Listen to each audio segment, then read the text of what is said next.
मंगल भवन अमंगलहारी द्रवहु सुदशरथ अजिर बिहारी। राम सिया राम जय जय राम। राम राम मित्रों, जय सिया राम जय श्री राम। आज मैं आपको रामचरितमानस बालकांड दोहा नंबर 34 का अर्थ बताने वाली हूँ। जिस दिन राम भगवान का जन्म होता है तो बहुत से लोग क्या करते हैं, सज्जनों के बहुत से गुण समूह इस दिन सरयू जी के पवित्र जल में स्नान करते हैं और हृदय में सुंदर श्याम शरीर श्री रघुनाथ जी का ध्यान करके उनके नाम का जप करते हैं। क्या करते हैं, सरयू जी में स्नान करते हैं और हृदय में सुंदर श्याम शरीर श्री राग और मन में किसका ध्यान करते हैं, श्री रघुनाथ जी का ध्यान करके उनका नाम का जप करते हैं। चौपाई 1 का अर्थ। वेद पुराण कहते हैं कि सरयू जी का दर्शन, स्पर्श और स्नान जलपान पापों को हरता है। उस दिन क्या होता है, सरयू जी का दर्शन भी पापों को हरता है, स्पर्श भी पापों को हरता है, स्नान भी पापों को हरता है और जलपान अगर हम सरयू जी का कर लेते हैं उस दिन तो सभी पापों को हरता है। यह नदी बड़ी ही पवित्र है, इसकी महिमा अनंत है, जिससे विमल बुद्धि वाली सरस्वती जी भी नहीं कह सकती। मतलब बुद्धि की देवी किसको कहा गया है, सरस्वती जी को कहा गया है। वह भी जो ये पवित्र नदी है सरयू नदी, उसकी महिमा अनंत है, तो वो भी इसका बखान, जो सरस्वती जी है वो भी इसका बखान नहीं कर सकती है। चौपाई 2 का अर्थ। यह शोभायमान अयोध्यापुरी श्री रामचंद्र जी के परम धाम की देने वाली है, सब लोकों में प्रसिद्ध है, अत्यंत पवित्र है। जगत में अंडज, स्वेदेज, उद्विज, जरायुज 4 प्रकार की योनियां हैं, मतलब खानियां हैं।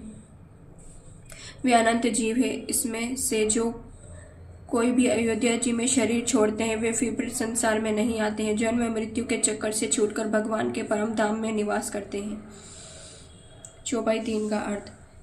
इस अयोध्यापुरी को सब प्रकार से मनोहर, सब सिद्धियों की देने वाली कल्याण की खान समझकर मैं सब निर्मल कथा का प्रारंभ किया, जिसके सुनने से काम, मद और दंभ नष्ट हो जाते हैं।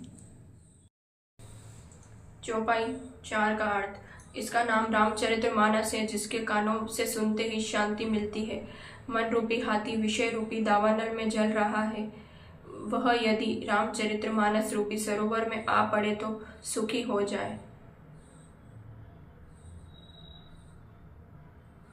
मन रूपी हाथी, हाथी किसको कहा, मन को क्या कहा गया, हाथी कहा गया है। वो किस में जल रहा है, दावानल में जल रहा है। यदि वह रामचरितमानस रूपी सरोवर आग को कौन ठंडा करता है, पानी ठंडा करता है, तो वो क्या कहते हैं, रामचरितमानस रूपी सरोवर में आ पड़े तो सुखी हो जाए। चौपाई 5 का अर्थ। यह रामचरितमानस मुनियों का प्रिय है। इस सुहावने और पवित्र मानस की शिवजी ने रचना की है। यह तीनों प्रकार के दोषों, दुखों और दरिद्रता को तथा कलयुग की कुचालों और सब पापों का नाश करने वाला है। किसका प्रिय है, रामचरितमानस मुनियों का। और इसकी रचना किसने करी है, शिव जी ने करी है। इन तीनों प्रकार के दोषों, दुख, दरिद्रता और कलयुग की कुचाल। 3 दोष कौन से हैं, दुख, दरिद्रता और कलयुग की कुचाल। मतलब जो भी षड्यंत्र रचते हैं दूसरों को हानि पहुंचाने के लिए, उसके लिए है। सब पापों का नाश करने वाला कौन है, यह रामचरितमानस। चौपाई 6 का अर्थ। श्री महादेव जी ने इसको रचकर अपने मन में रखा था।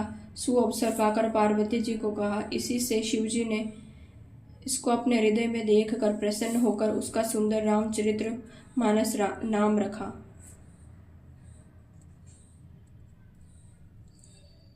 चौपाई 7 का अर्थ। मैं उसी सुख देने वाली सुहावनी कथा को कहता हूँ, हे सज्जनों, आदर पूर्वक मन लगाकर इसे सुनिए।